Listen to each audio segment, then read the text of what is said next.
So I'm sure many of you heard of NAD either through NAD IV or NAD precursors like NR or NMN. What is NAD? What does it do? And why are people interested in it?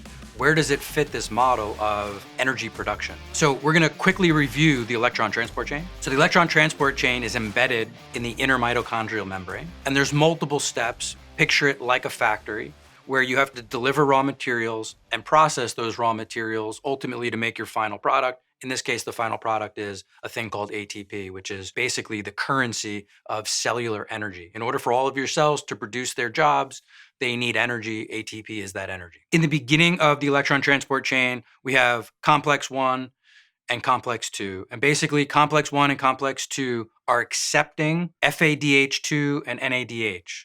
What happens is we bring food in, and you could check this out in the other video we did about just general metabolism and the processing of the food we eat, but you bring food in, that food has an energy density to it.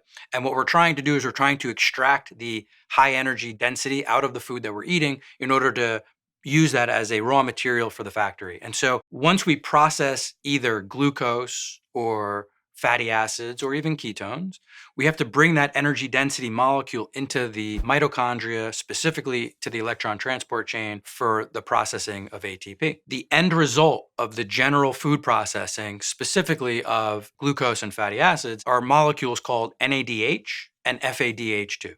And NADH and FADH2 move in from Krebs cycle towards the electron transport chain, where they start to unload their molecules of energy and start the processing of ATP. That's the initiation phase of the electron transport chain. The entire electron transport chain is delivering electrons from one step to the next. In order for that to happen, you have to have a high concentration of electrons. In other words, electrons move down their concentration gradient from high concentration to low concentration. So if we can create an abundant concentration of electrons at the raw material phase of processing, we can really push those electrons down each step of the way. So the amount of electrons that we can generate at step 1 and 2 are really important for creating that concentration gradient. NADH and FADH2 are the two main ingredients being put into the system to allow that to happen. And again, those ingredients primarily are coming from the food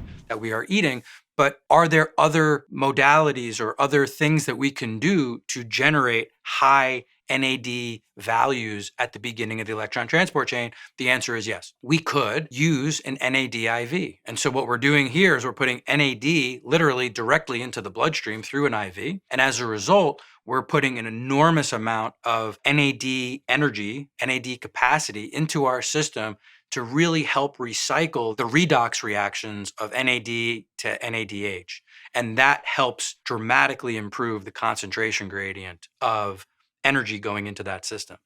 What else could we do? We could add NR or NMN, which are basically supplement precursors. And those supplement precursors similarly can go into our system, and they could help recycle the NAD to NADH processing to help push electrons down the electron transport chain. So where in the mitochondria does this occur? Literally, NAD or NAD precursors are literally being put into the system, and that is the initiation phase, step 1 in the electron transport chain, making sure that we're putting an enormous concentration of energy at the beginning of that process so that it has the gradient it needs to go down each step of the way. Obviously, you can combine NAD with other therapies, which we'll talk about as we expand on these videos, but this is really just to understand where that fits, and that fits at step 1, literally, of the electron transport chain. I hope you find this interesting, and if you do, please like it, please subscribe, and please share it.